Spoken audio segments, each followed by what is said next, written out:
Hello friends, स्वागत है आपका इस चैनल पे जहाँ पे हेल्थ से रिलेटेड हम सभी समस्याओं के बारे में बात करते हैं। मैं हूँ डॉक्टर खुशबू आनंद। मैं एक गायनेकोलॉजिस्ट और आईवीएफ स्पेशलिस्ट हूँ। तो आज हम देखेंगे प्रेगनेंसी में नौशिया या वॉमिटिंग क्यों होती है और इसको रोकने के कुछ उपाय क्या हैं। तो सबसे पहली चीज़ तो ये वॉमिटिंग होना ये एक हेल्दी साइन है। बेसिकली हमने मूवीज़ एंड ऑल में भी देखा ही है कि अगर हीरोइन वॉमिटिंग करने जाती है तो घर के बाकी लोग बहुत खुश हो जाते हैं कि एक गुड न्यूज़ होने वाली है। तो प्रेगनेंसी में नौशिया या वॉमिटिंग होना ये एक नॉर्मल बात है। अगर आपको थोड़ी बहुत एक दिन में 1 या 2 एपिसोड्स हो जाते हैं तो ये बिल्कुल नॉर्मल है, क्योंकि ये बेसिकली सीरम बीटा एचसीजी मतलब जो प्रेगनेंसी का हार्मोन है उसके धीरे धीरे लेवल बढ़ने की वजह से होता है। 9 वीक्स के अराउंड बीटा एचसीजी का वैल्यू जो है वो पीक लेवल पे आ जाता है, उसके बाद ये एक प्लेट्यू हो जाता है।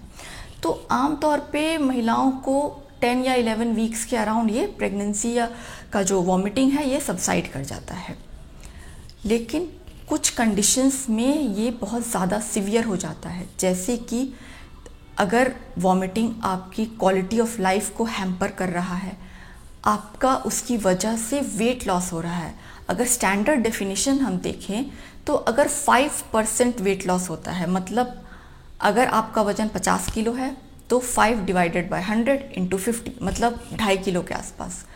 अगर आपका वजन 50 केजी है और 2.5 किलो के आसपास अगर आपका वेट लॉस हुआ है, आपको वॉमिटिंग की वजह से डिहाइड्रेशन हो रहा है, आपका इलेक्ट्रोलाइट इम्बैलेंस हो रहा है, तो ये एक इंडिकेशन है कि आपको आपके डॉक्टर से ज़रूर कंसल्ट करना चाहिए।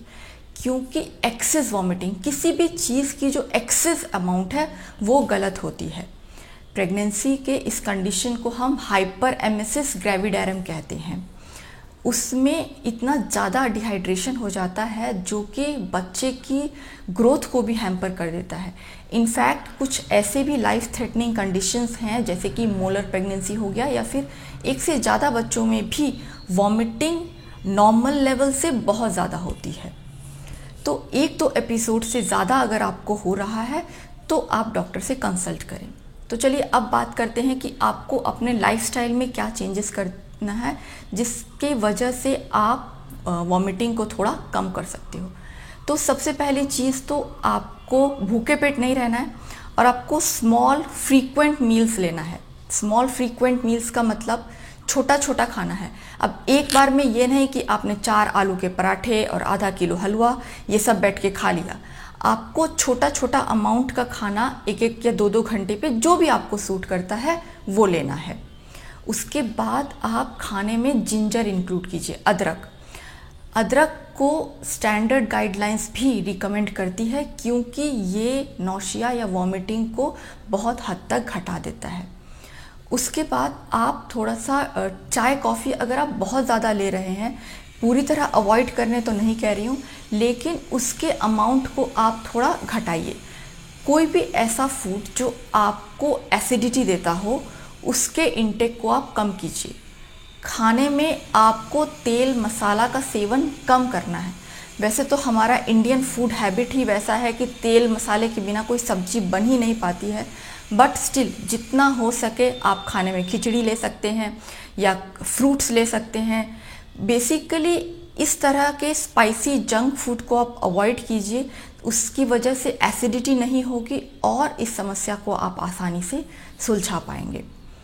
उसके अलावा आप कोशिश कीजिए कि अपने न्यूट्रिशन को कंप्लीट रखिए, मतलब जो भी आपका न्यूट्रिशन रिक्वायरमेंट है उसको आप जूसेस के फॉर्म में, जैसे कोई भी फ्रूट जूस हो गया या फिर अनार का जूस हो गया या किसी भी तरह का कोई सूप हो गया, मतलब लिक्विड फॉर्म में आप अपने डाइटरी जो कैलोरी रिक्वायरमेंट है उसको पूरा करने की कोशिश कीजिए। उसके अलावा अगर आपने रिसेंटली अपना TSH या शुगर का टेस्ट नहीं कराया है तो वो भी करा लीजिए, क्योंकि 66% केसेस में जो हाइपर एमेसिस ग्रेविडेरम मतलब एक्सेस नौशिया वॉमिटिंग होती है वो थायराइड के कंडीशंस की वजह से भी होती है।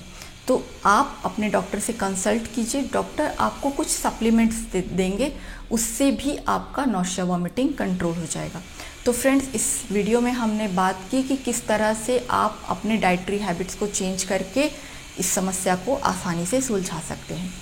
अगली वीडियो में हम बात करेंगे जो प्रेगनेंसी की और दूसरी कॉमन समस्याएं हैं, जैसे कॉन्स्टिपेशन हो गया या पेट दर्द क्यों होता है, कब पेट दर्द नॉर्मल है, कब एबनॉर्मल है, या पैर दर्द या पीठ दर्द। तो इस तरह की समस्याओं को हम बिना दवाइयों के कैसे सुलझा सकते हैं, इसके बारे में बात करेंगे।